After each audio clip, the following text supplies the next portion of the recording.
Alors, Boker Tov à tous, parachat de la semaine, parachat de Vayechi, les Eilou Nishmat, Michael Chaim, Steve Ben Frewa, et également je suis encore dans la semaine de mon papa, donc Jean-Yves Yaakov Ben Yitzhak. On va aborder la dernière parachat du livre de Bereshit, et elle termine, comme vous le savez, avec la disparition de Yaakov. Disparition parce que la Gemara va dire que Yaakov l'omet, donc on va dire disparition, on va pas dire qu'il est niftar. Et on va s'arrêter un petit peu sur un inyan par rapport à Yaakov. Et après une autre notion plus générale dans la vie de tous les jours, qu'on va essayer d'aborder. Déjà, vous avez remarqué tout au long du Chumash que Yaakov Avinu, on lui a attribué un deuxième prénom. On lui a donné le nom de Israël. Donc c'est pas exactement pareil que ce qu'on a fait avec Abraham ou avec Sarah. C'est pas un petit changement de lettre. C'est pas qu'on a gardé la base et qu'on a rajouté une lettre. Mais carrément, on lui a attribué un nom qui n'existe, qui n'a rien à voir avec son premier prénom. Et on lui a donné un deuxième prénom à côté. Maintenant, on voit que dans le Chumash, même après qu'il soit appelé Israël, ou par le Malach, ou même après par Akadosh Baruch Hu lui-même, le Chumash continue à l'appeler Yaakov. Le Chumash continue à l'appeler, ou des fois Yaakov, des fois Israël, des fois Yaakov, des fois Israël. Tout le cours de ce matin, il est sur les propos de Orahaim Akadosh. D'accord? Donc j'ai repris exactement ce qu'il a marqué, un peu dispatché dans la paracha, c'est pas tout au même endroit, mais c'est différentes notions qui sont dispatchées dans la paracha. Maintenant, il faut comprendre pourquoi Akadosh Baruch Hu continue à appeler Yaakov, Yaakov, alors qu'il lui a dit lui-même. Maintenant, à partir de maintenant, on va t'appeler Israël. Pourquoi Hachem lui-même le continue à l'appeler Yaakov? Le Rachaim Akadosh, il nous dit qu'en réalité, Yaakov représente la racine, le shoresh fondamental de cet individu-là. Il ne peut absolument pas se détacher de cette racine. Elle restera tout le temps. La seule chose qu'on pouvait faire avec lui, c'est effectivement lui attribuer quelque chose de supplémentaire. Mais le déraciner, lui enlever complètement sa maout de départ, surtout que quand on voit dans le livre, dans la paracha de Toldot, à la naissance de Yaakov Avinu, c'est marqué que quelqu'un l'a appelé Yaakov. Qui c'est qui l'a appelé Yaakov? Rachid va nous dire sur place là-bas, c'est Hachem lui-même qui l'a appelé Yaakov. C'est pas Yitzhak. C'est pas Yitzhak qui a nommé son fils Yaakov. Qui l'a appelé Yaakov? C'est Akadosh Baruch Hu lui-même. Donc si Hachem il lui a donné cette maout-là, cette essence-là, ce nom-là à Yaakov, il peut absolument pas l'enlever maintenant pour lui donner autre chose. Donc il le garde, il peut ajouter un deuxième prénom à côté. Maintenant, comment ça marche? En réalité, Israël, c'est pas simplement un prénom qu'on lui a ajouté. En réalité, Israël, c'est une deuxième. En réalité, Israël, c'est une deuxième Neshama. Il avait une Neshama qui s'appelait Yaakov. Il a vécu avec une Neshama qui s'appelait Yaakov. Et à un moment donné de sa vie, Akadosh Baruch Hu lui a dit, je vais t'attribuer une Neshama supplémentaire. Neshama Yetera. Comment elle va s'appeler cette Neshama? Elle va s'appeler Israël. Elle va avoir un niveau plus élevé, une Kedusha plus élevée, d'accord? Et donc tu vas devoir faire maintenant cohabiter deux Neshamot à l'intérieur du même corps. D'accord? Donc à partir du moment où Akadosh Baruch Hu parle de Israël, c'est qu'il lui a attribué une deuxième Neshama à l'intérieur. Comment on la voit nous cette notion? Comment on la vit nous cette notion? Hein? On la vit tous les Shabbats. C'est la fameuse notion qu'on nous rappelle le Shabbat de Neshama Yetera, qu'on nous attribue une Neshama supplémentaire le jour du Shabbat. D'accord? C'est pas comment dire, c'est pas une invention ou c'est pas seulement une allusion. Il y a véritablement quelque chose qui s'appelle une Neshama, comme nous, la même chose, et qu'on va faire cohabiter à l'intérieur. Alors pour nous, ça dure que une journée, 25 heures. Pour lui, c'était pour tout le reste de sa vie.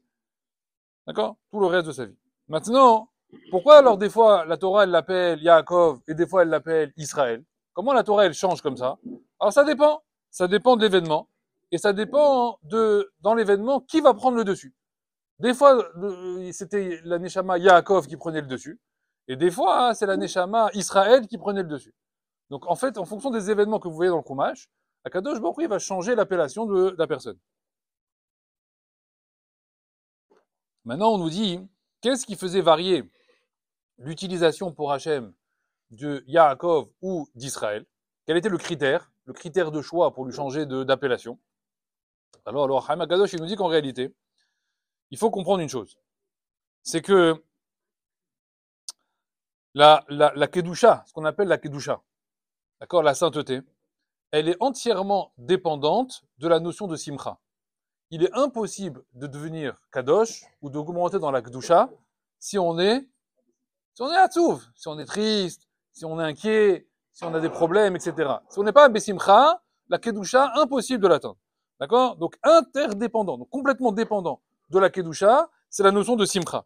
Pourquoi? Parce que Chachamim, ils disent qu'il faut être benahat, il faut être serein, il faut être apaisé pour que la kedusha se maintienne à l'intérieur de l'homme.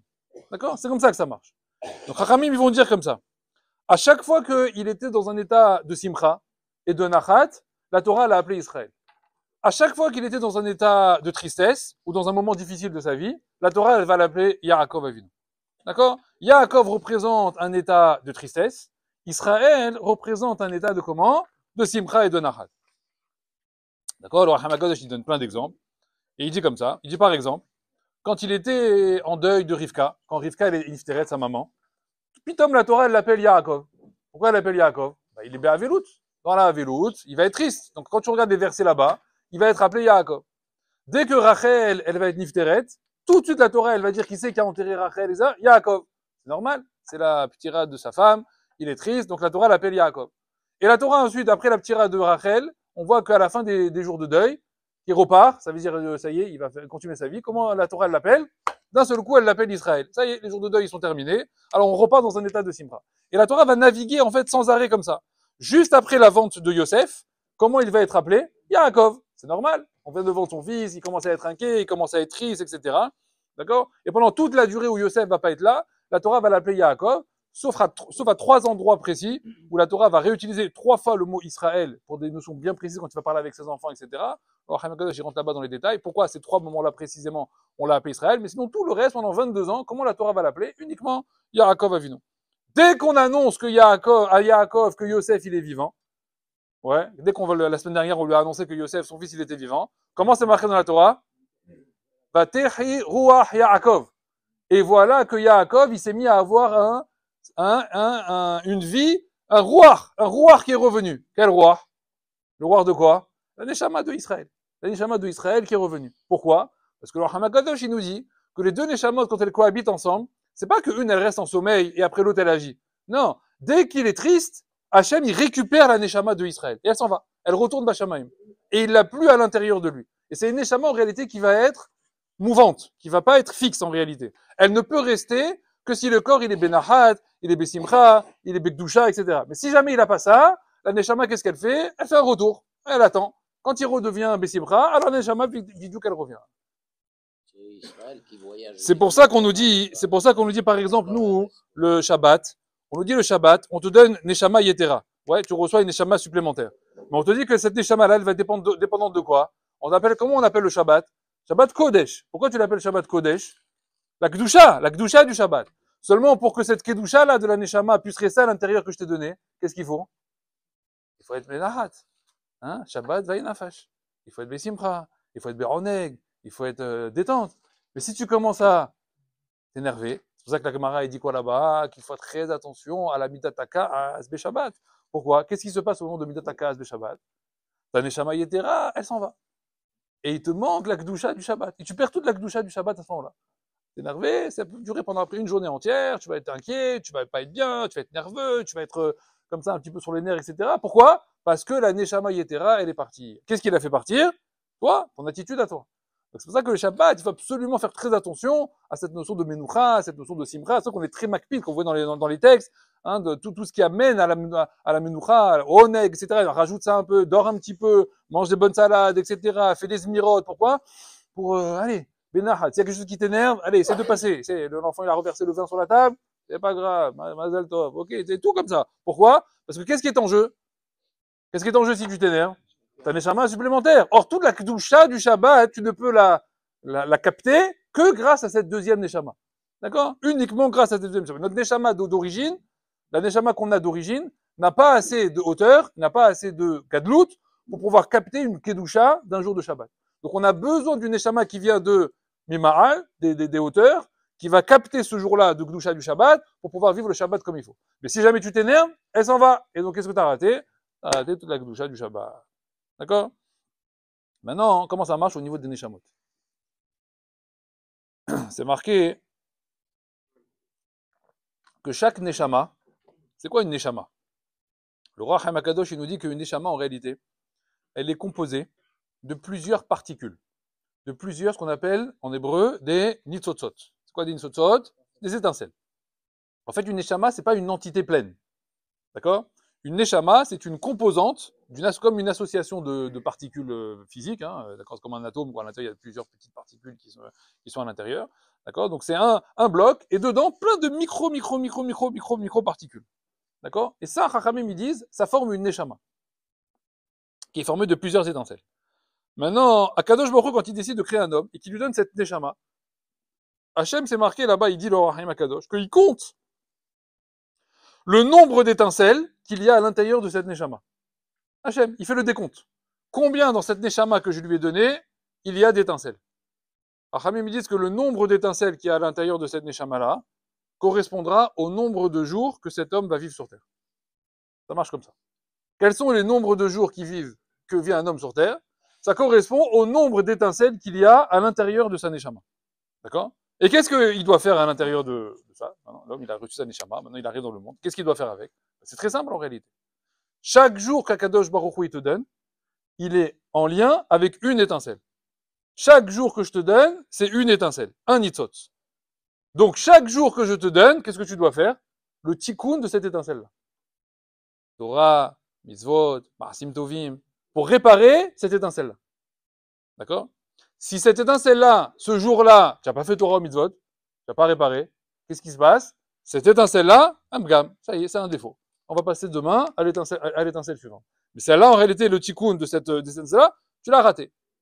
Achamim, ils disent, qu'est-ce qu'il advient de cette étincelle-là dans la neshama? Qu'est-ce qu'il advient? Elle est chez moi, maintenant, elle a jour 1 de tel mois, telle année, machin, etc. Elle voit, il n'a rien fait ce jour-là. Hein? Bon, elle revient, elle est déjà chez toi. Hein? Comment ça, j'ai un autre? C'est la mienne. C'est la mienne.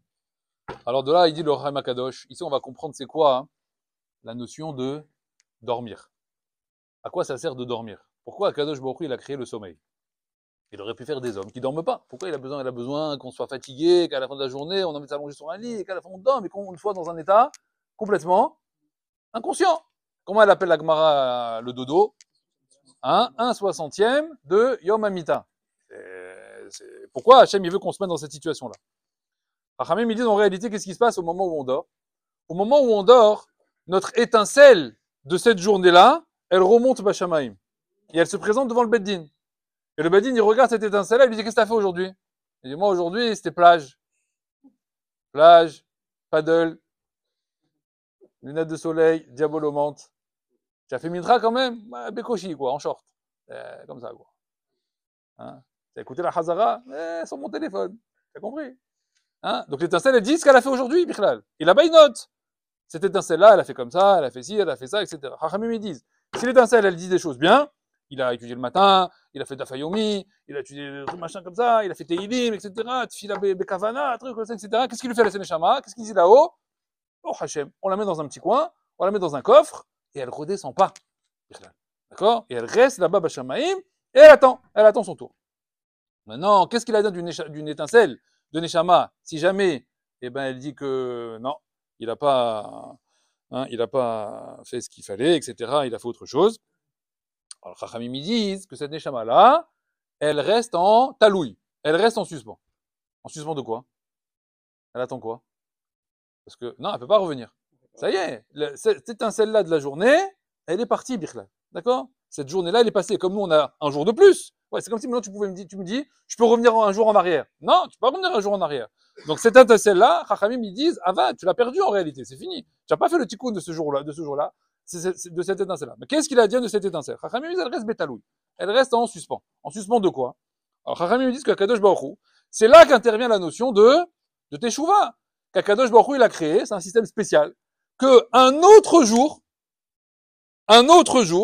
peut venir réparer un jour antérieur. C'est pour ça qu'on nous dit à nous, qu'est-ce que tu dois faire? Teshuvah, sur quoi? Quand tu avais 15 ans, quand tu avais 16 ans, quand tu avais 20 ans, hier, la semaine dernière, le mois dernier. C'est quoi ça en réalité? En fait, c'est tous les jours que tu as laissé là-bas en friche. Moi, j'ai un jour, mais ça se trouve, il y a 4 ans là-bas derrière, en réalité, quand tu cumules, en réalité. Que tu as laissé là-bas en friche, ouais. Qu'est-ce qu'Hachem, il te demande de faire? Fais Teshuvah. Quand tu feras Teshuvah, même 5 ans plus tard, sur un jour là-bas précis qui s'appelle le jour X, d'accord? Akadosh Baruch Hu, qu'est-ce qu'il va faire? Il va récupérer toutes les étincelles qui avaient un gam, et maintenant, il va leur attribuer cette notion-là de tikkun qui ont été faits pendant ce moment-là. Maintenant, les Chachamim, ils disent, c'est évidemment plus facile de réparer le jour même. D'être quelqu'un qui soit actif, attentif en réalité, réactif. Ça veut dire quoi? Tu as fait des bêtises un peu le matin, l'après-midi, etc. Avant d'aller te coucher, qu'est-ce qu'il faut faire? Avant d'aller te coucher. C'est quoi le hashbon nefesh? C'est quoi Kiryat Shema? C'est quoi? C'est quoi le vidouille avant de dormir? C'est la teshuva sur quoi? Sur cette petite étincelle, parce que là, tu es prêt d'aller dormir. Il faut que tu réalises. Eh oui, il faut que tu réalises que là, quand tu vas fermer les yeux, tu vas transmettre cette étincelle-là. Comment tu vas la transmettre? De quelle manière tu vas la transmettre? Tu as le préposé, il attend là, il est là à la porte. Hein, il attend, là, il est comme ça, il attend. Et toi, détente. Ouais, tu vas dormir en Marcel, en short, tranquille. Ouais, j'ai fait une bonne journée aujourd'hui. Ouais, super. Et hop, je vais dormir. Ah, je suis crevé. Et là. Attends, tu as vu ce matin, tu as vu cet après-midi, tu as vu comment tu as parlé à celui-là, tu as vu t'as volé celui-là, etc. Eh, oh, il faut que tu répares, il faut que tu arranges. Quand, ouais, on verra plus tard. Ah, on verra plus tard. Plus les jours ils avancent, et plus ça sera compliqué. Ce sera très difficile pour toi de faire tes chouvas à 50 ans sur quelque chose que tu as fait quand tu avais 25 ans. Ça sera très difficile. Par contre, le lundi matin, si le lundi soir avant de dormir, tu as réalisé que lundi matin c'était pas top top, Rachamim ils disent comme du miel. Comme du miel, c'est facile à tes chouvas le soir. Le soir, pour toute la journée. Facile. Tu fais ta Hanoun, tu fais tes Ilim, tu dis Kirat Shema, etc. Et tu vas te coucher, comment? Bien, Bessibra, Benahat, si quelqu'un t'a fait quelque chose, tu lui pardonnes. Si toi tu demandes qu'on te pardonne, si jamais t'as offensé quelqu'un, et tu vas te coucher comment? Beshlemut. Voilà, Shalem avec tout le monde. Rachamim me dit, c'est pour ça qu'il faut pas aller se coucher, il faut pas dormir si on s'est disputé avec madame, avant d'aller dormir, en se disant, bon, on réglera ça demain. Non, on réglera pas ça demain. On dort pas de la nuit s'il faut. Mais on va régler ça maintenant. Pourquoi? Moi, il n'est pas question que j'aille dormir. Ouais, avec de l'akpada, avec de la colère, avec de la haine, etc. Parce qu'on s'est dit des mots, etc. Non, tout de suite. Avant d'aller dormir. Sinon, je peux pas dormir, Bichlal. Je peux pas dormir. Achamim me dit que c'est pour ça que quand on est tourmenté, Akadosh Baruch Hu, il a fait un S. Que quoi? Qu'on n'arrive pas à dormir. Il est fort. Nous, on croit que c'est parce qu'on est perturbé par l'affaire. Non! Hachem me dit, tu dors pas! Haval! Pourquoi tu dors? Vas-y encore, prends ton téléphone, appelle-tu là, règle ce problème, etc. Réfléchis à ce qui vient de se passer. Tu peux pas aller te coucher benahal quand tu t'es disputé avec quelqu'un, c'est pas possible. Ça travaille dans la tête. D'accord? Donc Rachamim me dit, c'est ça le truc. Maintenant, plus on avance en âge, donc plus on va vieillir, entre guillemets. Pourquoi c'est plus difficile? Parce qu'on dit que plus on avance en âge, plus le potentiel qu'on a de Havana, de compréhension et de gadlout, il va diminuer. Pourquoi il va diminuer? Mais parce qu'à chaque fois qu'on passe une nuit, on perd une étincelle. Notre neshama, elle se déleste d'une étincelle. C'est comme si tu lui enlevais une parcelle. Donc la neshama qui nous reste, chaque jour, en réalité, elle est en perdition.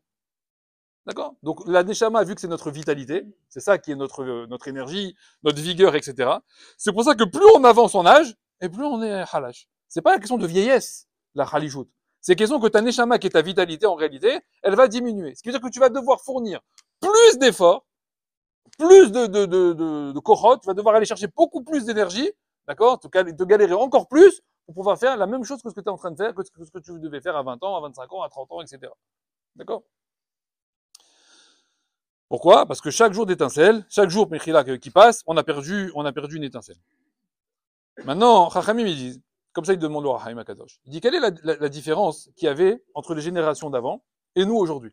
Les générations d'avant, on voit qu'elles vivaient jusqu'à 900 ans, 800 ans, 600 ans, etc. Et nous, Bekoshi, 100 ans, c'est le bout du monde. On dit que la vie d'un homme, c'est 70 ans. Pourquoi on a aussi peu de temps? Chachamim me dit, parce que les premières générations, Akadosh Baruch Hu leur a donné des neshama très fournis, avec beaucoup d'étincelles. Il y avait beaucoup à réparer, hein, par rapport à Dora Maboul, Dora Palaga, etc. Il y avait beaucoup à réparer. Donc à chaque individu, il lui a donné beaucoup d'étincelles. Il avait une capacité de réparer énormément.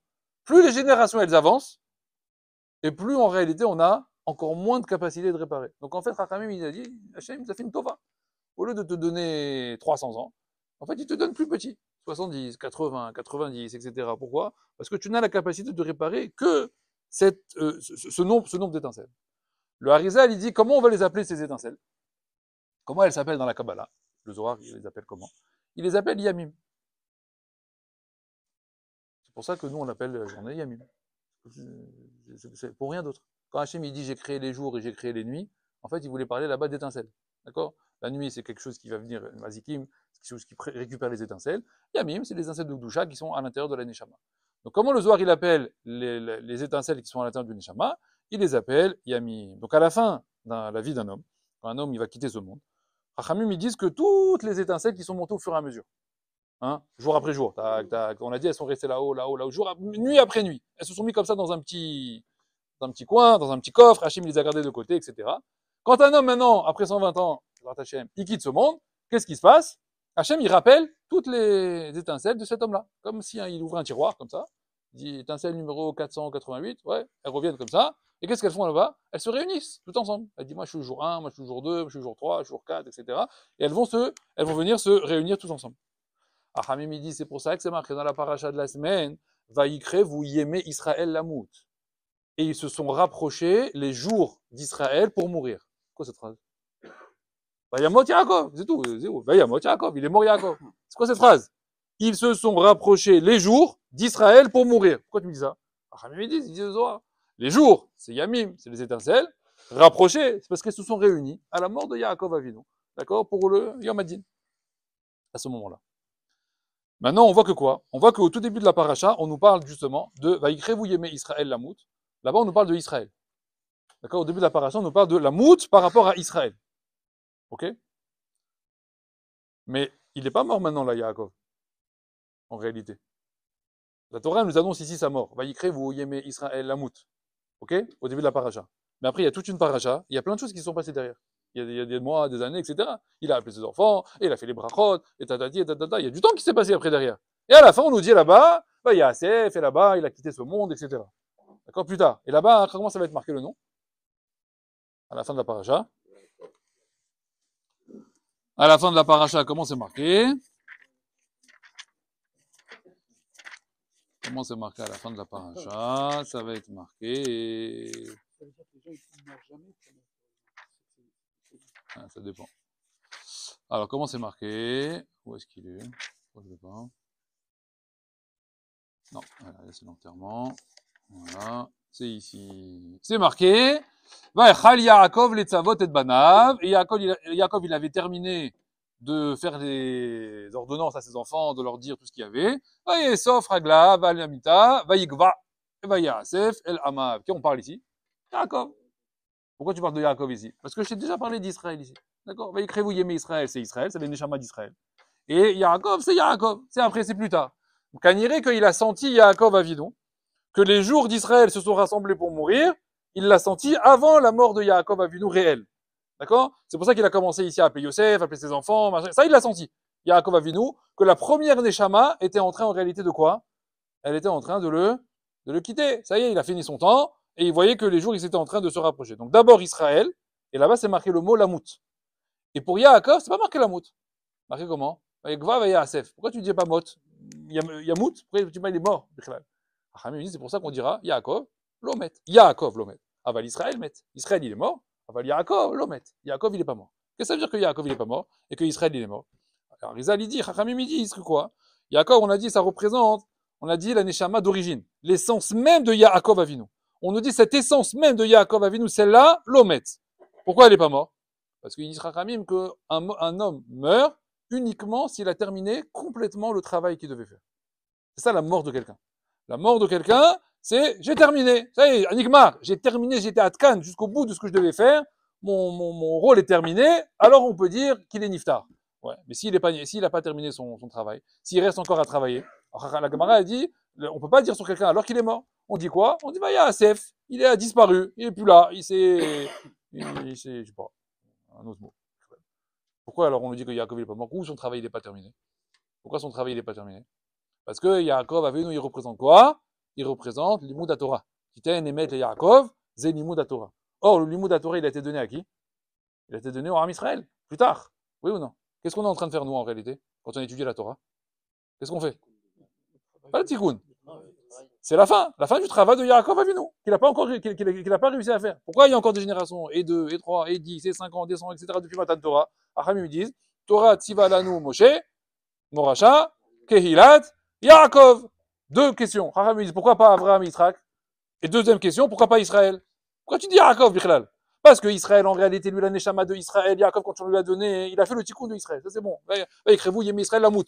La Neshama Israël, il a fait le tikkun. Ava le tikkun Yaakov, qui est le limoud à Torah, ça, il n'a pas fini.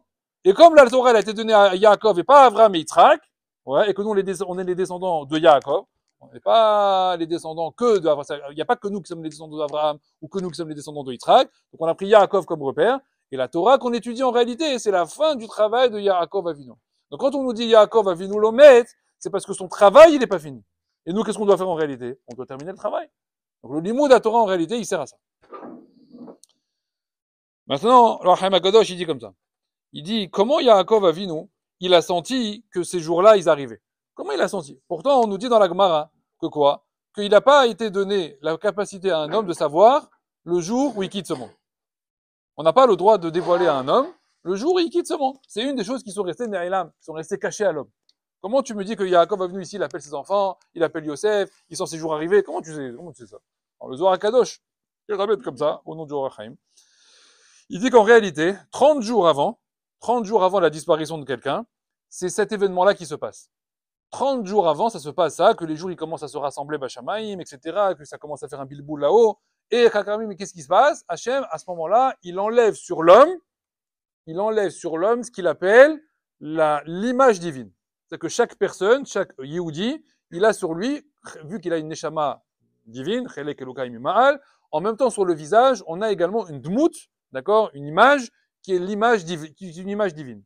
Hachem, il dit 30 jours avant, je retire cette image divine. D'accord? Je retire cette image divine de l'homme. Pendant 30 jours, il reste comme ça, un petit peu à l'abandon. Et est-ce qu'on le ressent? Le Zohar, il dit 99,9% des gens ne le ressentent pas. Ils savent pas, ils remarquent pas. Alors qui c'est qui le ressent? Irak, tzadikim, gumurim. Uniquement les tzadikim. Ils savent et ils sentent 30 jours avant que ce moment-là, il est arrivé. Ils ressentent une halichout spéciale, ils ressentent qu'au niveau du dmout, c'est pas pareil, ils ressentent au niveau du rouar que les neshamot, elles commencent à se rassembler, bachamaim, etc. Donc Yaakov a venu, il a senti ça, il a dit ça y est, Adkan, je dois préparer mes affaires, appelle les enfants, on va commencer à les bénir, machin, etc. D'accord? Maintenant, on nous dit comme ça. Même nous, en réalité, dans la vie de tous les jours, et c'est là que ça va devenir intéressant. Même nous, dans la vie de tous les jours, on a une neshama tous d'origine. Ouais, on est né chacun avec une neshama. On a dit qu'on est né chacun avec une neshama qui a une certaine quantité d'étincelles, certaine quantité de nitzot. Ok? Maintenant, on nous dit que chaque jour, on perd des nitzot. Et donc, chaque jour qui passe, donc c'est un jour de moins sur notre agenda. Hein, notre agenda qu'on vous a donné au départ. Vous ne connaissez pas l'agenda, mais on a un agenda à respecter. Alors, à quoi ça sert de prier pour avoir longue vie, alors? Ça sert à rien. Si je te donne une neshama, qui a un potentiel de départ, ouais, et que chaque jour tu dois me rendre c'est que Chachamim il dit là-bas le Zohar, le Chachamim dit c'est comme un roi qui donne un sac de diamants à quelqu'un, ouais, il lui donne 30 000 diamants, et il lui dit tous les jours je vais venir récupérer un diamant. Et le type il crie tous les jours, j'espère que je vais avoir beaucoup de diamants, j'espère que je vais avoir beaucoup de diamants. Et il te raconte, tous les jours je te récupère un diamant, donc de toute façon ta prière elle veut rien dire, puisque tous les jours tu perds un diamant. Donc c'est ridicule. Alors pourquoi on prie sans arrêt? Pour avoir longévité. Ça devrait servir à rien. Pour avoir pour avoir une longue vie, à quoi ça sert? Ça sert à rien. Parce que je t'ai donné un truc de départ, je t'ai donné un axiome de départ. En plus, je te l'ai caché exprès pour que tu saches pas en réalité combien de jours il te reste, d'accord? Combien de jours tu as. Vous avez compris que la vie en réalité c'est un compte à rebours, hein. On fait des années en 1, 2, 3, 4. En réalité, si on connaissait le nombre de départs, hein, comment on ferait? 78, 77, 76, 75. On devrait faire comme ça. Bon, c'est un peu rasra. Chez a dit vous allez, hein, vous êtes rasra, mais en plus les gens qu'est-ce qu'ils vont faire?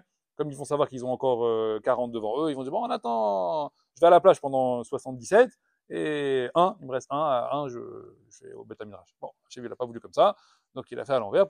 Mais il faut comprendre que nous, en réalité, c'est un décompte qui a dans la Bachamim, c'est un décompte. Chez nous, on fait un compte, mais là-haut, c'est un compte à rebours. D'accord? Rachamim me dit c'est très simple. C'est très simple pourquoi il faut prier pour la longévité. C'est très très simple. Parce que on a la capacité, nous aussi, même de notre vivant, de quoi? De réclamer une neshama supplémentaire. Pas que le Shabbat, en réalité. Il n'y a pas que le Shabbat qu'on a une neshama yetera. Même quand on est au quotidien, on a la capacité de demander à Kadosh Baruch Hu, il y a sûrement une neshama quelque part, qui n'a pas fini un tikkun. Donne-moi. Demain, moi, je fais le tikkun de quelqu'un qui a peut-être quitté ce monde avec rien du tout. Il reste des étincelles de quelque part. En fait, qu'est-ce qu'on lui demande quand on lui demande des jours? On lui demande des étincelles. Donne-moi des étincelles supplémentaires de n'importe qui. Je récupère. Et moi, j'augmente des jours. Hachem me dit, bah, ça dépend. Il faut être méritant. Il faut être zoré pour ça. Faut que je vois un srout chez toi. Faut que je vois quelque chose de particulier chez toi qui me fait que je vais aller récupérer une neshama un peu fracassée là-bas et que j'ai envie de te la donner à toi. Vous comprenez? C'est une entretien d'embauche, là. Hachem, il veut notre CV. C'est quoi ta motivation? Pourquoi tu veux des jours supplémentaires? Qu'est-ce que tu vas faire avec? J'aimerais bien partir en vacances. Ben non. Si c'est pour partir en vacances que tu veux des jours supplémentaires, je te les donne pas. Pourquoi? Déjà, tu fais n'importe quoi avec ce que je t'ai donné. Je vais te donner encore pour que tu fasses encore n'importe quoi avec autre chose. Tu fais déjà assez de dégâts comme ça, en réalité. Hamim, ils disent, Hachem, s'il voit chez toi Torah, Asim Tovim, Mitzvot, il voit quelqu'un qui est Yereshamaim. Il voit quelqu'un qui fait Torah en Mitzvot. Qu'est-ce qu'il fait Hachem automatiquement? Il dit, ah, celui-là, il est bien. Celui-là, il correspond en réalité. C'est pour ça qu'on dit tous les jours, qu'est-ce qu'on dit là-bas? Comment elle est la Torah? Ki hem hayenu ve'orech yamenu. Pourquoi tu dis yamenu? Elle est la longueur de nos jours. Yamenu, yamim, chachamim, dit c'est quoi? Des étincelles de Gdusha. Pourquoi tu parles de orech, de longueur? Chachamim disent, je vais t'allonger ta vie en te donnant des étincelles supplémentaires. S'il y a Torah, c'est ça, hem chayenu. C'est ça ta vie en réalité. Tu peux gagner la vitalité, tu peux gagner des jours supplémentaires uniquement si tu vas rentrer dans Torah ou Mitzvot. Mais si tu n'es pas dans Torah ou Mitzvot, tu auras le compte de départ, voilà, comme ce que j'ai décidé au début, et tu n'auras rien d'autre en réalité. Si tu veux faire avoir plus de temps, plus d'actions, faire encore plus de choses, il faut rentrer dans Torah ou Mitzvot. C'est la Torah et les Mitzvot qui vont te donner des jours.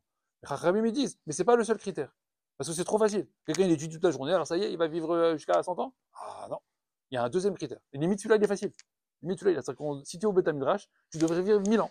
T'as compris? Tu fais le matin au soir Beth Midrash, je dis, voilà, moi je suis là Beth Midrash. Alors maintenant tu me donnes 1000 ans. Ça veut dire, rien que tu me rajoutes. Hachem me dit, bon, ça c'est la première étape. Premier critère, c'est le plus simple. Mais le deuxième critère, il est beaucoup plus dur.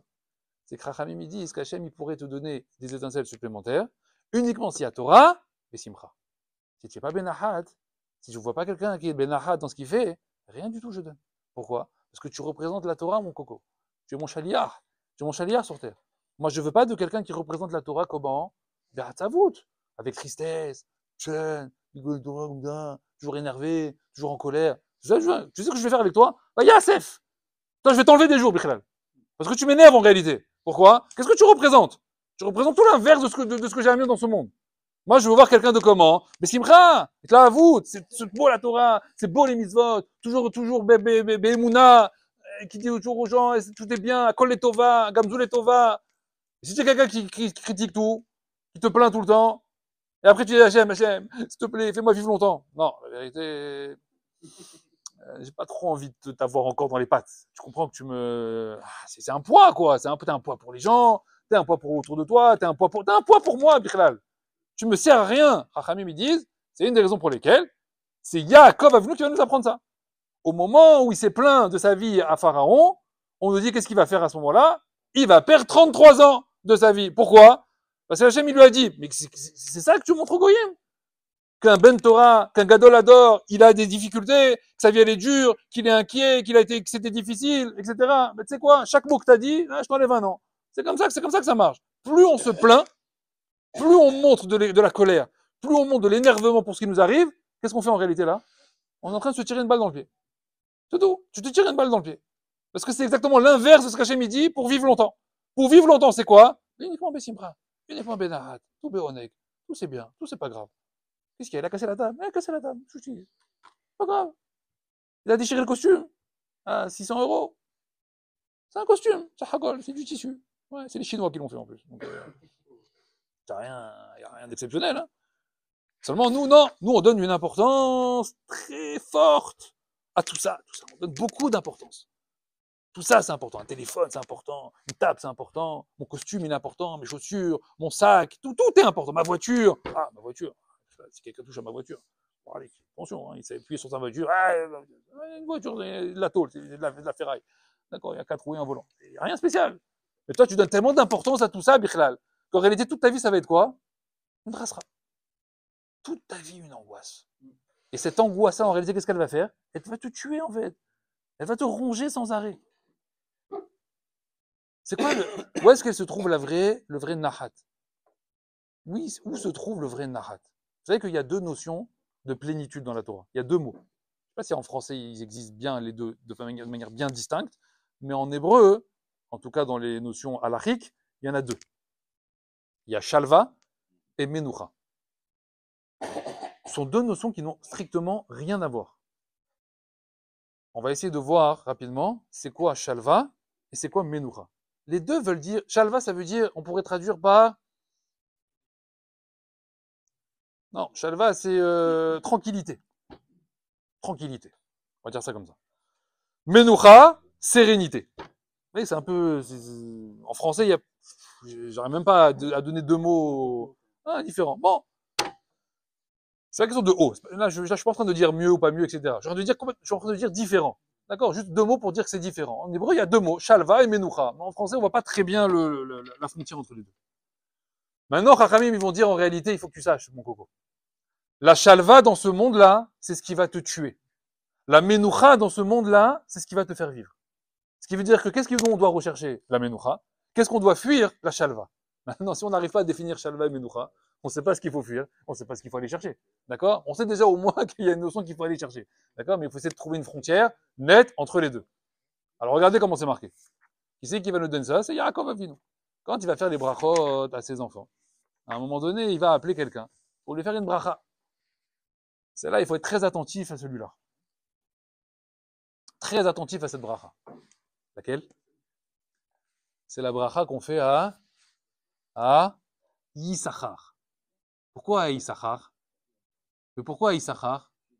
Parce qu'Issachar, c'est le Ben Torah. Bon, ça m'intéresse.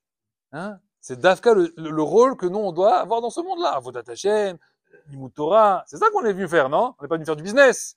Pour ceux qui croient qu'on est venu faire du business, bon, ils perdent leur temps. On est venu faire du business dans la Torah.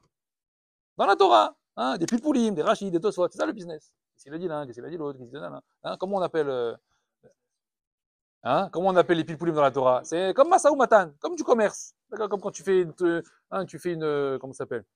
Transaction avec quelqu'un. Tiens, un vendeur, un acheteur. Oui, non, non, oui. Chacun a un argument. Ouais, mais non, mais là, le tissu vient de là. Non, mais là, le tissu vient de là. Non, mais tu comprends, j'ai fait comme ça. C'est un argument, d'accord? Dans la Gemara, qu'est-ce que tu fais? Ouais, c'est du pilpoul. C'est la même chose. Tu vas dans la Gemara, Rava, il a dit ça. Non, mais Rachid, il a dit ça. Non, mais il a dit ça, etc. C'est pareil. C'est la même notion. D'accord? Mais nous, on a demandé de faire quoi? Ta'azov le commerce. Quand dans le commerce de la Torah, dans le limud de la Torah. Maintenant, ça c'est Issachar. Issachar, c'est celui qui représente le limoud. Qu'est-ce qu'il lui a dit Yaakov à Issachar? Quelle est la bracha que Yaakov il a dit à Issachar? Issachar, Chamor Garem, Azé Chamor Garem, c'est un âne. Alors ça dépend comment on traduit. C'est un âne littéralement qui l'a entraîné. Bon, ça vient d'un midrash là-bas qui dit comment Issachar il est arrivé au monde. Mais on l'appelle là-bas un âne bossu. C'est quoi un âne bossu? C'est un âne sur lequel on met une charge. On lui a mis une grosse charge. Quelle charge? C'est la Torah. C'est une grosse charge, la Torah. Vous avez vu une bibliothèque pleine de livres? Ouais. Tout ça sur les épaules d'une personne. Quand vous rentrez dans une sifria, quand vous rentrez dans une librairie, il y a Sharim là-bas, où il y a 500 000 livres là-bas, je sais pas combien. Ouais. Faut que tu comprennes. Mets-toi au sous-sol là-bas et imagine-toi tout sur les épaules. C'est ça, Hamor Garim. Tous ces livres-là, ils sont sur ta tête. C'est un jour que tu as pris, ouais, d'étudier la Torah. Mais c'est quoi la capacité d'un âne? C'est que tu peux le charger. Il lui met une montagne sur la tête. Qu'est-ce qu'il va faire l'âne? Il bouge pas. Il va avancer doucement. Il va être plus dur. Ouais, mais qu'est-ce qu'il fait? Rien, il dit rien. Tu mets un petit peu plus de charge, un petit peu plus que la normale sur un cheval. Ouais. Attention de ne pas être derrière. Parce que s'il sent que, au niveau de la charge, c'est pas comme d'habitude, il te met un coup de sabot. Il supporte pas. Pourtant, le cheval, c'est quoi? C'est fort, c'est grand, c'est costaud, c'est beaucoup plus costaud qu'un âne. Ouais, alors pourquoi? Parce que le cheval, il est nerveux. Le cheval, il est excité. Le cheval, il est angoissé. Il a du stress. L'âne, il est quoi? Tranquillou. Ce qu'on avance, on avance. Ce qu'on peut faire, on fait. Mais est-ce que je vais me plaindre? Est-ce que je vais commencer à m'exciter? Non. Rachamim me dit, tu mets un âne au pied d'une montagne, ouais, et ben il va y aller. Il va mettre 1000 ans pour monter là-haut, mais il va y aller tout doucement, mais il va y aller. Ouais. Tu mets un cheval devant un obstacle, il pète un câble. Il supporte pas. Il commence à hurler, comme ça, commence à hurler. C'est bon, calme-toi. Il supporte pas. Et pourtant, tu sais sauter. Mais ça y est, il panique. Il panique. Et t'es un cheval, Bichlal. Regarde là, il est tranquille, là-bas, il bouge pas. Et là, tu t'excites. Pourtant, on a l'impression que l'un est plus fort que l'autre. Non, c'est qui le plus fort? C'est le Hamor. Le Hamor, il est plus fort. vous vous rendez compte qu'on a comparé un Ben Torah à un Hamor. Ouais. Hachem, il a dit, c'est quoi un bon Ben Torah? C'est un bon Hamor. Voilà. Hein? Comment tu sais que c'est Ben Achat? Comment tu sais que c'est Ben Achat? Yaakov Avinu, il lui a dit dans la suite du verset, Vayar Menucha Kitov. C'est Yaakov Avinu qui nous l'a dit.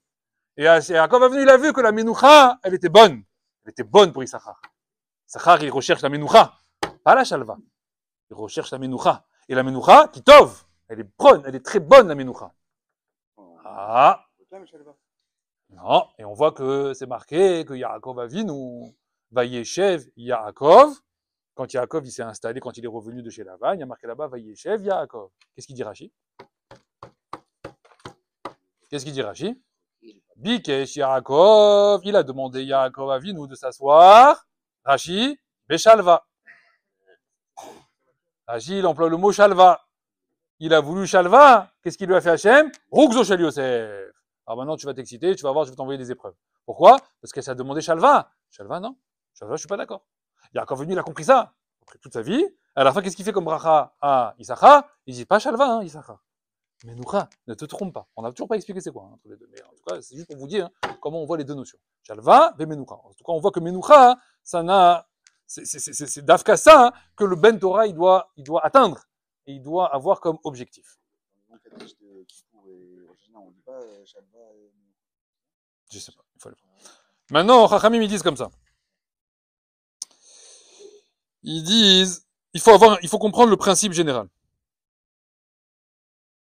Pour recevoir Kabbalat Torah, pour être zoché de Kabbalat Torah, hein, même dans l'imout, quand je dis Kabbalat Torah, c'est pas au Arsinaï, hein, c'est tu viens étudier au Beth Midrash, tu prends un quart d'heure, 20 minutes, une demi-heure, etc.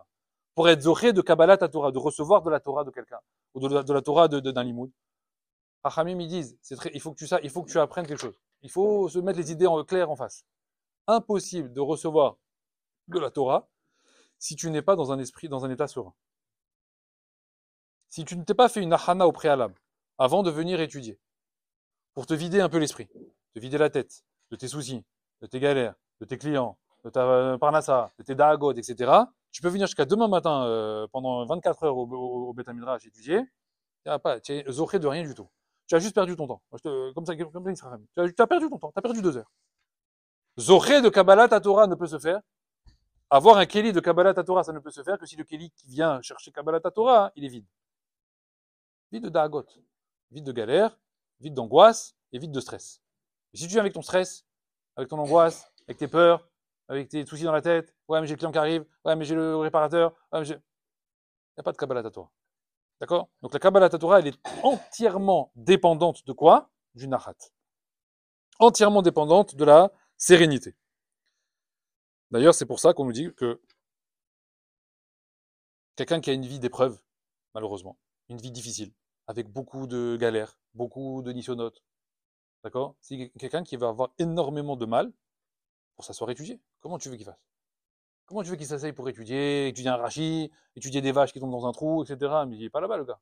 Ouais, tu vas le tenir 1 heure sur une explication de Rava, Rav Yosef, machin, il a dit, dans sa tête, lui, c'est, attends, je t'explique.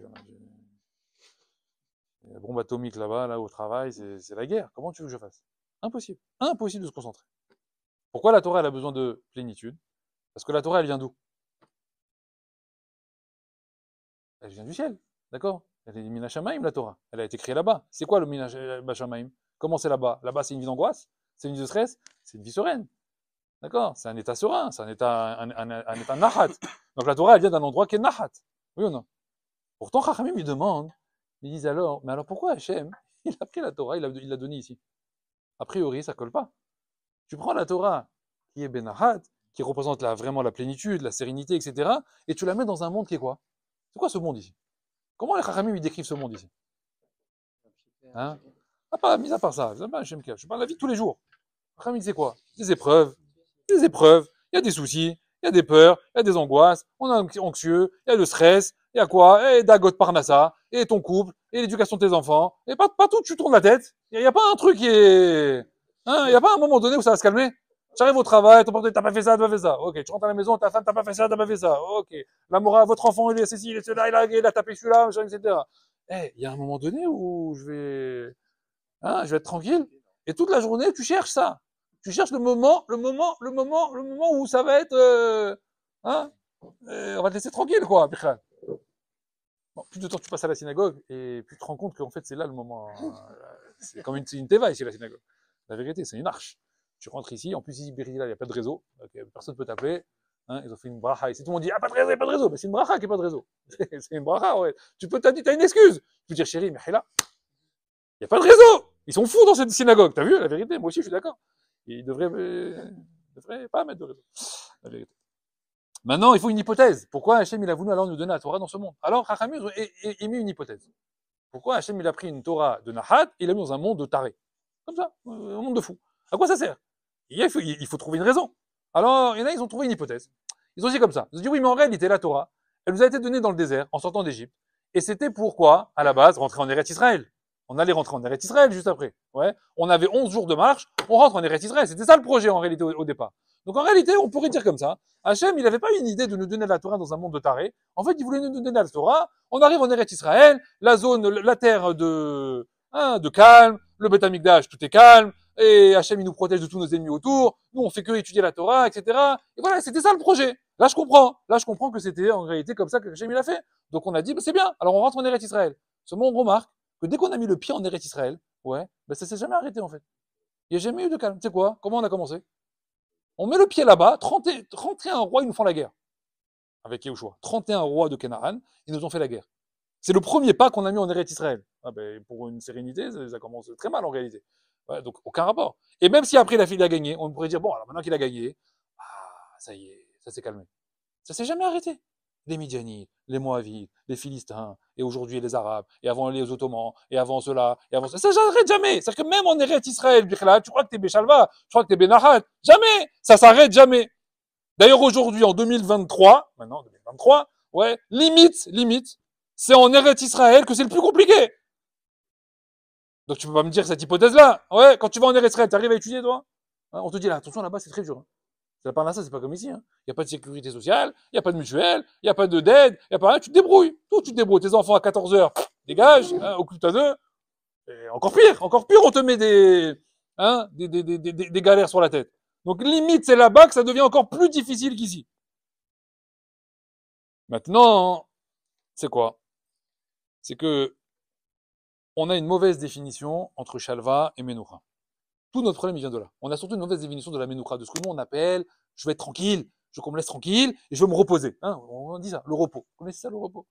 Je vais aller me reposer. J'ai pris un week-end pour me reposer. Ah ouais, il n'y a que ce mot dans la bouche. Ouais. Week-end de repos, week-end du 15 août, week-end du 8 mai, le 1 mai, 11 novembre, il y a des week-ends partout.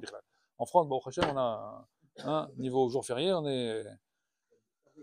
on est gâté, hein. Et quand ça tombe un dimanche, tout le monde est énervé. Pourquoi c'est un dimanche? Ça tombe un lundi, comme ça, un jeu supplémentaire. Bon, en tout cas, on veut de la menoucha, on veut du repos. Seulement, le problème, c'est qu'on se rend compte qu'on a beau se reposer, et en fait, il se passe rien. Il se passe rien. Ouais, parce que le lendemain, on est toujours aussi sur les nerfs. Alors qu'on n'a pas compris, alors. Alors, c'est quoi la menoucha? Rachamim, ils disent la shalva. La shalva, c'est un confort au niveau physique. Ok? La shalva, la définition, c'est un confort au niveau du corps, au niveau physique. La menoucha, c'est qui parle? C'est la neshama. La neshama, c'est une sérénité, c'est une plénitude au niveau de la neshama. Donc déjà, c'est même pas sur le même plan. La shalva, c'est physique, d'accord? La menoucha, c'est rouhani. C'est la neshama qui décide. Ce qui veut dire que quand un homme, il dit, je veux me reposer, je veux partir en vacances, je vais aller à la piscine, je vais m'asseoir sur une chaise longue, qui c'est qui parle ici? C'est le corps en réalité qui parle ici. Hachem disent, donc c'est une shalva. Or, on a dit quoi? Que la shalva, Hachem il lui a dit quoi à Yaakov? Il a dit, mais tu rêves, toi? Mais non. En shalva, bah voilà, il n'y aura pas de shalva dans ce monde-là. Ce qui veut dire que tu auras beau chercher, tu auras beau partir en vacances, tu auras beau prendre des week-ends, tu auras beau essayer de te détendre, aller faire du tennis, aller faire du golf, ce que tu veux. Tu reviendras de cet événement-là encore plus énervé. Hachem te dit.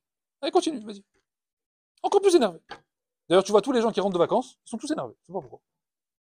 Hein, à l'aéroport, tu les as vus les gens qui valident, machin, ouais, la vérité, on a perdu tout le bénéfice des vacances, et l'aéroport, et machin, à 3 heures. Mais ça fait 2 semaines que tu es sur une chaise longue. Tu devrais revenir avec la banane. Non, ça devrait te tenir pendant un mois, au moins un mois, je sais pas. C'est une piqûre au moins pendant un mois. Non. Combien de temps ça a duré? Je sais pas, 1 heure. Tu rentres rien qu'à l'aéroport de retour, déjà, t'es énervé. Tu cries sur tout le monde, sur tes gosses, les machins, le paquet, ça fait tomber, etc. Dans l'avion, assieds-toi là, passe-toi là. Quoi, déjà, c'est fini. Le nahat, il est fini. Le menouha, il est terminé. Oui, pourquoi? Parce que c'est shalva. Shalva, c'est instantané. Si t'es reposé sur la chaise, donc c'est fini. Une fois que tu t'es désolidarisé de la chaise, donc c'est terminé. Ta daga, elle est toujours là. La parnassa, le problème, il est toujours là. Ton client, il est toujours là.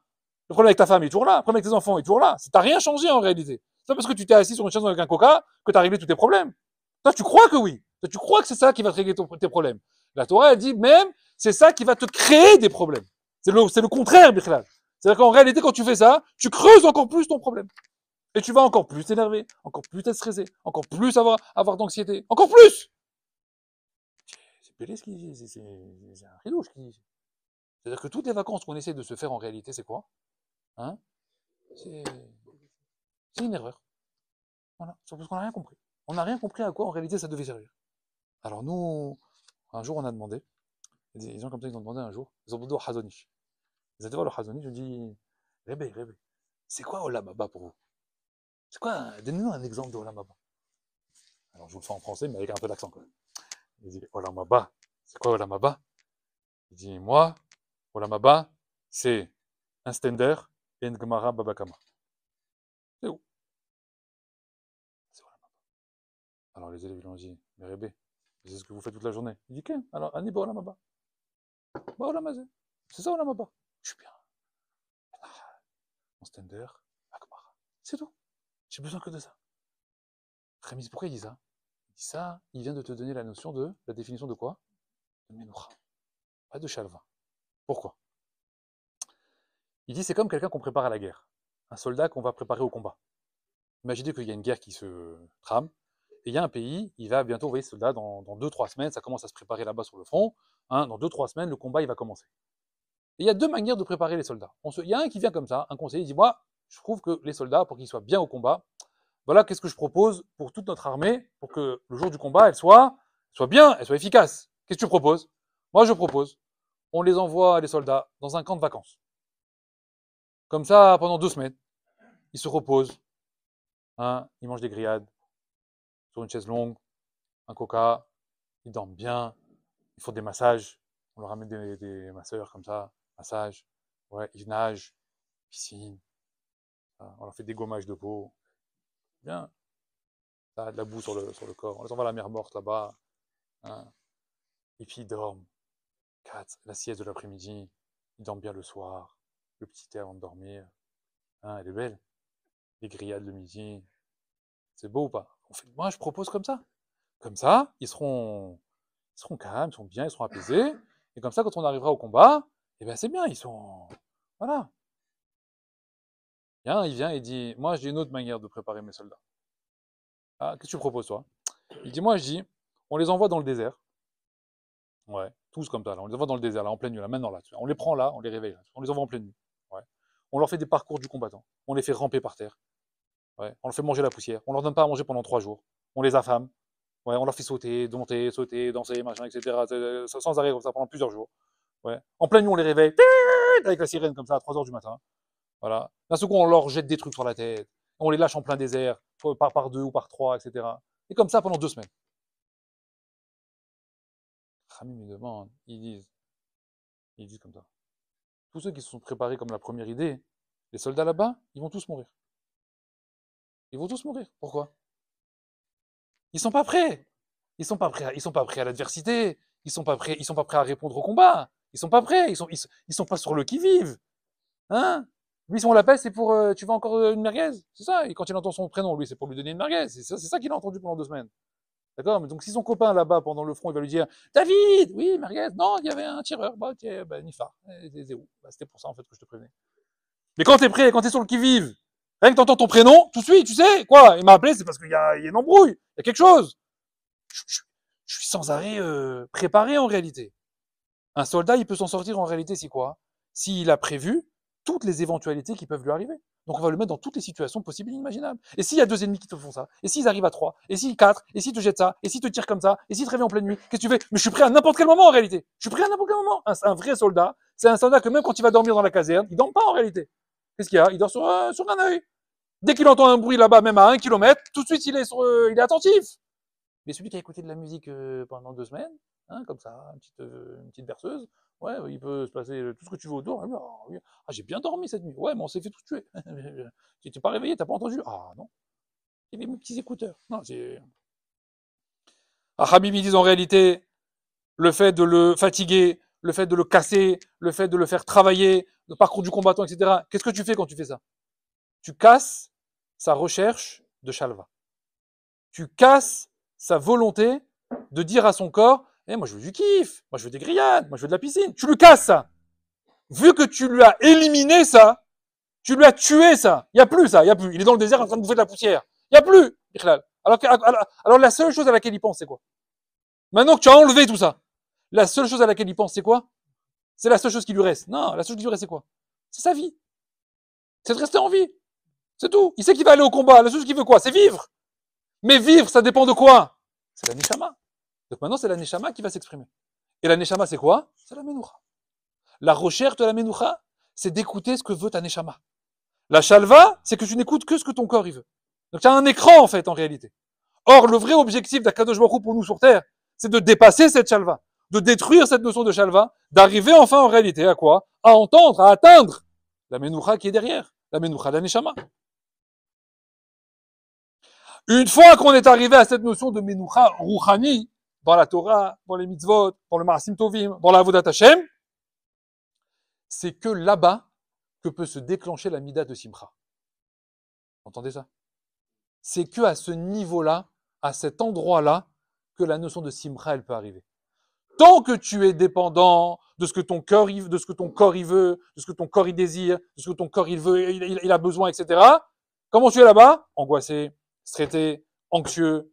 Donc il n'y a pas de notion de Simcha. Tu peux pas être Saméar. T'as peur de tout, Bichlal. T'as peur de te faire écraser, t'as peur de mourir en avion, t'as peur de te faire cambrioler, tu mets une caméra ici, une alarme ici, un loquet ici, tu débranches les prises, t'as peur que ça flambe, t'as peur de tout en réalité. Il n'y a pas un moment où tu fais pas un pas où tu dis, ah, attention, j'ai peur. T'as peur des maladies, t'as peur de perdre ton travail, t'as peur de... Mais c'est pas une vie, ça. Mais moi, je suis créé, ça meilleur, et je chante le Shabbat. Tu chantes rien du tout, Bichlal. Tu chantes ta nullité. Parce qu'il n'y a pas de simcha chez toi. C'est qu'un semblant, en fait, c'est du dimion, c'est de l'imaginaire. Mais à l'intérieur de quoi? C'est une boule de nerfs. La preuve, c'est que dès qu'il y a un élément de ta vie qui touche ta shalva, qui va s'enrayer, tu vas t'énerver. Et c'est là que la midata kaas, elle va commencer à prendre le pas sur la midata simcha. Donc dans shalva, c'est midata kaas. Dans menucha, c'est midata simcha. Mais nous, on veut quoi? On veut simcha. Comme dit le Rambam. Aucune mitzvah, tu es yetzé de chova, si tu la fais pas, besimcha. Aucune mitzvah. Toutes les mitzvahs qu'on fait. Aucune mitzvah, dit le Rambam. Lo yetzé de chova, bli midata simcha. Si tu n'es pas sa meilleure, aucune mitzvah, elle va être comptabilisée. Donc ça veut dire que quoi? Qu'en réalité, ton problème de départ, il faut comprendre c'est quoi? Ton problème de départ, c'est quoi? C'est Shalva. Ton problème de départ, c'est quoi? C'est ton corps, c'est ton stress, ton inquiétude, etc. Et le problème, c'est quoi? C'est que nous, on recherche ça. On recherche la piscine, on recherche les vacances. Mais plus tu recherches ça, et plus tu vas t'angoisser quand tu vas revenir, et moins tu vas atteindre la menoucha. Donc tu fais exactement l'inverse, en réalité, de ce que tu devrais faire. Tu te tires une balle dans le pied sans arrêt. C'est une démonstration qui n'est pas la mienne. Donc c'est pour ça que Rachamim ils disent Mazé Amilchama Aemiti. C'est quoi la vraie guerre? La vraie guerre, c'est la guerre contre toi-même en réalité. Quand on a dit le soldat tout à l'heure là-bas, il se bat contre qui en fait? Contre lui-même en fait. Tu veux balade ou tu veux limoud? Qu'est-ce que tu veux? Je veux limoud, mais bon, j'ai pas d'heure à 14h quand même. J'ai mon cours quoi. Ah, tu veux à boire et à manger quoi. Mais Rachamim ils disent mais tu peux pas manger les deux. Tu comprends ça? Tu peux pas être Béchalva et Benahat. Ça n'existe pas. Rachamim dit, il faut que tu comprennes qu'il y a une frontière. Tu es où Béchalva ou Benahat? Ou le Menoucha ou Béchalva. Mais tu peux pas être dans les deux positions. Ah non, moi je veux que le corps il soit bien et que ma neshama elle soit bien. C'est pas possible, c'est antinomique. Ça sera ou le corps ou la neshama. C'est à toi de choisir. Seulement le vrai objectif qu'on a nous en réalité, c'est Orech Yamenu. Orech Yamenu c'est quoi? C'est la Menoucha, c'est la neshama. Tu n'auras pas Orech Yamenu si tu fais Béchalva. Nous, on te dit, non, pour vivre longtemps, il faut se reposer bien, il faut manger bien. C'est pas vrai. Ashtaman, il mangeait du pain et des olives. Ouais, du pain et des olives. Il dormait par terre. Ouais, ni il a fait attention à rien. D'accord? Ni il a mis de masse, ni rien du tout. Ouais, 104 ans. Ou 105 ans, je sais pas combien. Donc ça veut rien dire ce que tu racontes. Et il y a des gens, ah non, ça c'est trop sucré, ça c'est trop salé, ça c'est trop machin, et ça c'est truc, et là il faut se reposer, et là il fait trop froid, et là il fait trop chaud, 19 degrés, ils te saoulent toute leur vie, ouais, à 40 ans, ils sont plus là. Je sais pas pourquoi. AVC, boum, et terminé. Alors, il est où ton chauffage à 19 degrés maintenant? Ah, tu fais moi le malin, hein? Parce que maintenant, tout ce que tu t'es galéré en fait toute ta vie, ouais, en fait, ça sert à rien. Toutes tes angoisses, tous tes stress, toutes tes prises de tête, etc. pour ton corps, parce qu'il faut faire attention, comment on le lave, comment on l'habille, qu'est-ce qu'on lui met dessus, quelle casquette on met, quelle couleur de veste, quelle cravate. Tu sais comment ils s'habillaient les hachamim, hein? C'est même pas quelle cravate il a pris, c'est même pas quelle chemise il a pris. Qu'est-ce que mon fils, une cravate, c'est une cravate, une chemise, c'est une chemise. Chaussures, c'est des chaussures. On redonne aux choses, en réalité, l'utilité qu'ils ont. Une utilité, ça, ils servent à quelque chose. Non, nous, on a pris l'élément pour faire gonfler la notion du corps. Maintenant, c'est quoi, hein, comment on arrive à faire comment dire, le repère? Comment on arrive à avoir un repère pour nous-mêmes? Un repère dans la vie. Quelqu'un qui va toucher du doigt la menoucha, quelqu'un qui s'approche un petit peu de la menoucha, c'est quelqu'un qui va être de moins en moins touché par les événements qui lui arrivent. Tous les événements qu'il y a autour de lui, ouais. Si maintenant je viens, je t'appelle, et je te dis, David, ouais, ta maison elle a brûlé. Ok. Et là, je te rappelle dans 1 heure parce que là j'ai Dafayomi. Ça c'est Menora. Pourquoi? Parce qu'elle a brûlé. Elle a brûlé, je suis maintenant. Elle a brûlé. On verra ça plus tard. Pourquoi? J'ai Dafayomi maintenant. C'est pas question des Mouna. Ça n'a rien à voir avec les Mouna. Mouna, c'est de se dire, encore le Tova, j'ai mis la brûlée à la maison, que je te fasse. Et l'angoisse, elle est là. Tu peux avoir de la Mouna et angoissé. Après, ils me disent l'anxiété, l'inquiétude, l'énervement même, Bichlal. Quoi, c'est quoi ça? Ça c'est Chalva. Pourquoi? Ta maison, ta voiture, elle a été volée, ta maison, elle a brûlé. Ah, ça y est, là, on commence à toucher à toi, là. Ouais, mais j'ai Dafayomi dans 1 heure. Rappelle-moi dans 1 heure. Tu m'expliqueras ce qui s'est passé. Ça peut attendre maintenant. C'est fini maintenant, qu'est-ce que je vais faire? Ouais. Comme ça, maintenant que je vais m'angoisser. Elle a brûlé, qu'est-ce que je fasse? Mais j'ai Dafayomi. Il raconte comme ça en Israël, ils ont raconté il n'y a pas longtemps, il a fait un accident de voiture. Ouais, un rave à Bnei-Brak. Et quand les secours, il est en train d'étudier dans la voiture, quand il était en route. Et il a fait un accident, et la voiture, elle est rentrée dans un truc comme ça, les secours, ils sont arrivés, etc. Ils l'ont trouvé comment? À l'arrière de la voiture, comme ça. Les gens de la salle, ils ont dit, qui fait, bah, j'attends.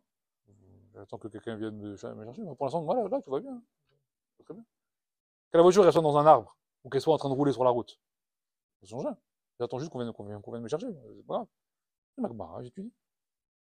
Et toi, non? Toi, dès qu'il y a l'ascenseur qui est en panne, ça y est, c'est. Hein, il n'y a plus personne. Non, profite. Prends un livre, étudie. L'avion, il a du retard. Tu arrives à l'aéroport, la première chose que tu regardes. L'avion. Oh, l'avion, il a 30 minutes de retard. Ah, c'est la fin du monde. Ah, j'avais prévu partir en vacances à 14h14, moi. Pourquoi l'avion, il vient pas à 14h14? Monsieur, il est retardé de 40 minutes. Ah, non! Oh là là, il y en a marre. Pas compris pourquoi tu viens. Assieds-toi dans un coin, on va étudier, qu'est-ce que tu m'embêtes? Qu'est-ce que tu me prends la tête? Hachem, il dit, mais je te comprends même pas en réalité. Qu'est-ce que tu veux chez moi?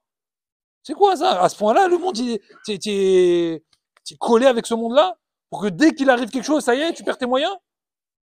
Le problème, c'est qu'il y a beaucoup de gens qui analysent toute leur vie pour faire des bilans. Vous savez, quand on fait des bilans, des fois, hein, on fait des bilans sur sa femme, sur son couple, sur ses enfants, sur son travail. On fait des petits bilans. Ouais. Et on analyse le bilan comment? Avec un regard de chalva. Le problème, c'est que les décisions qu'on peut prendre là-bas après derrière, elles sont catastrophiques. Parce que quelqu'un, il peut se dire comme ça, moi j'avais prévu un métier, ouais, autant que j'avais pas 1 million d'euros sur mon compte, ben j'avais pas réussi ma vie. Maintenant je fais un bilan, j'ai 40 ans, j'ai 34 euros sur mon compte, alors je suis un raté. Donc quoi? Donc ça y est, voilà, déprime, burn-out, etc. Pourquoi? Parce que tu mises sous Béchalva. C'est quoi miser Benahat? J'ai de l'argent pour faire vivre ma famille, dignement, on mange tous les jours. Baou Hachem Yom Yom, comme ils disent, on dit dans la tfila. Akash Baruch il me donne la possibilité que mes enfants ils aient une éducation, une école, je peux leur payer des vêtements. Ouais, zéro. Qu'est-ce que tu fais chez moi maintenant? Ah, mais je peux pas partir à Miami comme tout le monde 3 fois par an. Alors? Alors? Ça, c'est une analyse Béchalva. Tu vas détruire ta vie parce que tu peux pas partir à Miami 3 fois en vacances dans l'année? C'est quoi ce regard-là que tu as sur les choses? C'est quoi ce regard? Les gens, ils analysent leur couple. Moi, j'avais imaginé me marier avec quelqu'un, qu'au bout d'un moment, ouais, elle va faire tout ce que je lui demande. Elle cuisine très bien. Elle me fait un repas tous les soirs. Ouais, quand je lui dis quelque chose, elle me dit, oui, mon mari chéri, c'est toi qui as raison. Moi, quand je me suis marié, c'est ça que j'attendais. Ouais. Et maintenant, après 15 ans de mariage, ouais, c'est quoi? T'as tort, range tes affaires, où tu es, t'as pas fait ci, t'as pas dit comme ça, tu veux faire comme ci, tu me respectes pas, tu veux pas assez de cadeaux, tu es pas assez attentif, pas attentionné. Ça sera pas bien, non? Qu'est-ce que ça veut chez moi, ça là? Je peux être tranquille un peu? Vous entendez les mots qu'on dit? Je peux pas être tranquille un peu? Qu'est-ce que tu demandes? Tu demandes shalva. Et le problème, c'est quoi? Ce que tu peux faire avec ça? Un divorce. Tu peux divorcer avec ça. Tu peux divorcer parce que tu as une analyse de la situation comment? Béchalva! D'une chalva, tu vas faire un divorce. Mais c'est hors sujet, en fait. C'est un mur que tu es en train de faire. Tu te trompes complètement d'analyse. C'est quoi alors Benahad dans le couple? C'est quoi Benahad dans le couple? Elle a éduqué mes enfants. Comment il dit Rabat dans la Gemara? Elle me laisse aller étudier de temps en temps Beth Midrash? Ouais, elle éduque mes enfants. Mais où? Comme ça, il dit Rabat. Qu'est-ce que tu veux que je te demande de plus? Où c'est marqué que tu devais lui demander plus que ça? Elle habille tes enfants? Ouais. Elle leur prend le bain? Ouais. Elle leur donne à manger? Elle s'occupe d'eux quand ils rentrent de l'école? Ok. Quand tu vas au Beth Midrash, elle te laisse aller étudier 1 heure, 2 heures, ça dépend, chaque femme comme elle peut. Mais elle te laisse? Oui. Alors qu'est-ce que tu veux chez moi? Zé menoucha! C'est ça la menoucha de ton couple? Ouais, mais quand j'arrive le soir, machin, elle me fait des œufs au plat et moi je voulais un repas de roi. Mais c'est pas le roi, c'est rien du tout. Tiens, t'es une souris. Hein, tu donnes ce qu'on te donne à manger. Zéo, c'est une gamelle. Et ben tu prends la gamelle. Pas content, c'est pareil. Ça n'a rien à voir. Tu te trompes. Menoucha, chalva chez les enfants. Éducation des enfants. Moi, j'avais imaginé avoir des enfants. Ouais. Et qu'ils allaient devenir quoi? Des grands avocats. Des grands médecins. Ouais. Avec un grand métier. Comme ça, ils vont devenir des gens bien, riches, respectables dans le monde. C'est bien ça? Et si ton enfant maintenant, il grandit, il dit papa, je vais être, je sais pas moi, plombier, peintre. J'ai envie d'être peintre. Il a raté sa vie? T'as raté ton éducation? C'est quoi la menoucha dans le chinour des enfants? C'est quoi la menoucha dans le chinour des enfants? Où tu dois regarder l'analyse? Comment tu dois faire le cheshbon? C'est comment? Est-ce qu'ils ont des bonnes midotes? Est-ce qu'ils parlent bien? Est-ce qu'ils se comportent bien? Est-ce qu'ils savent respecter les gens autour d'eux? Est-ce qu'ils se parlent bien entre frères et sœurs? Est-ce que quand ils vont grandir dans la société, etc., c'est des gens bien élevés? Est-ce qu'ils ont une bonne réputation, Shem Tov? Est-ce que c'est des gens que tu as mis dans le Derech HaTorah, dans la Avodat Hashem? Est-ce qu'il faut leur tfilote comme il faut? Il faut des mitzvot, il faut du chesed. Si à 25 ans, tu as un enfant comme ça, qui a envie d'être peintre, moi, qu'est-ce qu'on va te dire là-haut? Mais kol hakavod, tu as fait quelqu'un de très bien. Seulement si ton regard il est dans la chalva, qu'il a pas de quoi manger parce qu'il a pas assez d'argent, etc. Alors j'ai raté mon éducation, j'en ai fait un imbécile, etc. Pas du tout. Voilà, il a un métier qu'il aime, il a un métier digne, il fait vivre sa famille. Et il est bien, il est au collège, il étudie. Qu'est-ce que tu veux chez moi? C'est ça un bon enfant. C'est ça un bon chinour. Mais dans ton travail, dans ton couple, dans tes enfants, tu te trompes complètement et tu vas faire des erreurs de conséquences de ça. Tu vas prendre des décisions. Tu vas prendre des mauvaises décisions à cause de ça. À cause d'un mauvais regard de quoi? De Shalva. Donc, Rachamim me dit Hachem, il a un amour éternel envers nous. Il a un amour infini. Il veut qu'on arrive à cette menoucha. Il sait que c'est là-bas l'objectif. C'est la menoucha qui fait vivre un homme. C'est la menoucha qui donne à un homme la possibilité d'être sa meilleure dans la vie. Donc Hachem, il nous dit, bon gré, mal gré, je te laisserai pas, Béchalva. Tu comprends ça? Je te laisserai pas.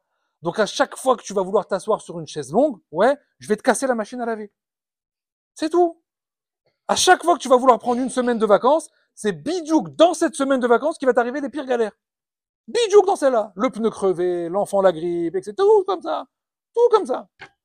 Toujours comme ça. Parce que tu recherches la chalva, moi je t'emmène quoi? La non-chalva. Le contraire. C'est ce qu'il a dit à Yaakov. Tu veux t'asseoir chalva? Je t'emmène les galères de Yosef. Pourquoi? Parce qu'à partir du moment où tu veux rentrer dans la chalva, tu te perds en menoucha. Pour retrouver la menoucha, qu'est-ce qu'il faut que je te fasse? Comme un soldat au combat. Rampe, saute, avance, mange la poussière. Donc en réalité, Chachamim ils disent, qui c'est qui nous envoie nos épreuves? Nous-mêmes. On est responsable des épreuves qu'on vit. À chaque fois qu'on a un degré de chalva qui dépasse une certaine limite, Akadosh Baruch Hu, il dit, tu viens de déclencher sur toi une nouvelle épreuve. Hachem dit, moi j'ai rien fait. J'ai rien fait. C'est toi qui les déclenches. Tout seul, comme un grand. Et tu comprends pas d'où ça vient. Et plus ça t'arrive une épreuve, et plus tu recherches des nouvelles vacances. Et plus tu recherches des nouvelles vacances, et plus tu t'attires une épreuve. Alors continue, vas-y. 1 semaine de congé, 2 semaines de congé, 3 semaines. Vas-y, prends 1 mois de congé même. Prends une année sabbatique même. Alors, une année sabbatique, alors celle-là, tu vas la payer pendant 5 ans, tu vas la payer celle-là. Hein, non, j'ai pris une année, je me repose toute l'année. Je repose toute l'année. Maintenant, Chachamim me disent, si tu demandes la tranquillité là-bas pour étudier la Torah, faire des mitzvot et ma'asim tovim, Hachem me dit, zé menoucha. Tu vas atteindre la menoucha. Et quand tu vas atteindre la menoucha là-bas, tu n'auras pas d'épreuve. Et donc, du coup, tu vas être comment? Bessimcha. Et quand tu seras Bessimcha, tu auras la capacité de gagner quoi? Neshama Yetera. Donc, tu vas vivre plus longtemps. Les hommes angoissés, ouais, les gens stressés, ils meurent jeunes. Les gens saméar, ils vivent plus âgés. Pourquoi? Pourquoi c'est comme ça? Parce que c'est ton état d'esprit qui décide en réalité.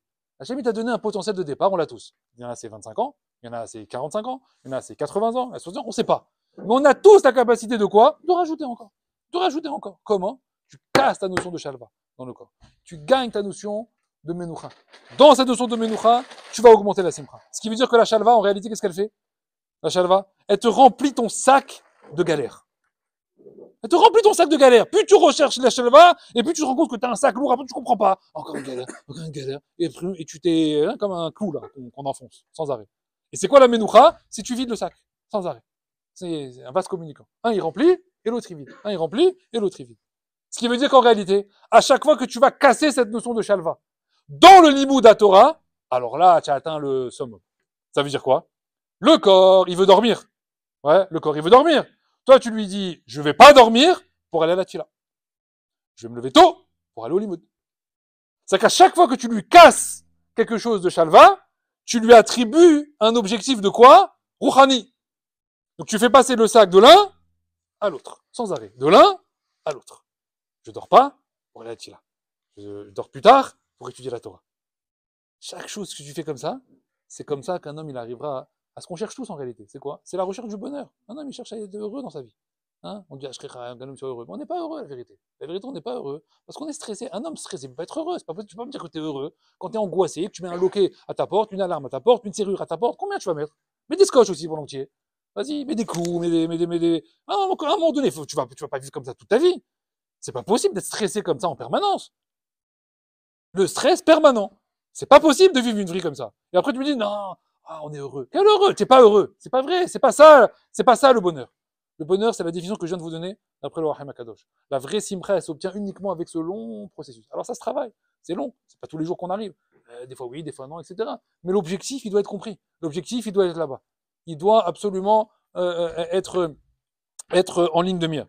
Hein, on laisse un petit peu la piscine, le golf, etc. de côté, voilà, et on essaye un petit peu de se casser, hein, un peu casser le corps. C'est pas grave, il dormira un peu moins. Bon, il sera un peu fatigué, il mangera un peu moins. Hein, manger, ça va, tu vas pas passer 4 heures à table, comment tu vas manger?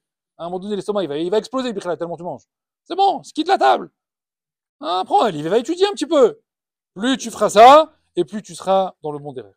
Bezrat Hashem, qu'on soit tous Besimcha, Zeh mitzvah gdola sheba Torah, c'est la plus grande mitzvah qu'il y a dans la Torah. Être un homme, sa meilleur, c'est être un homme heureux. Kol hakavod, Shabbat shalom à tout le monde. Je fais pas.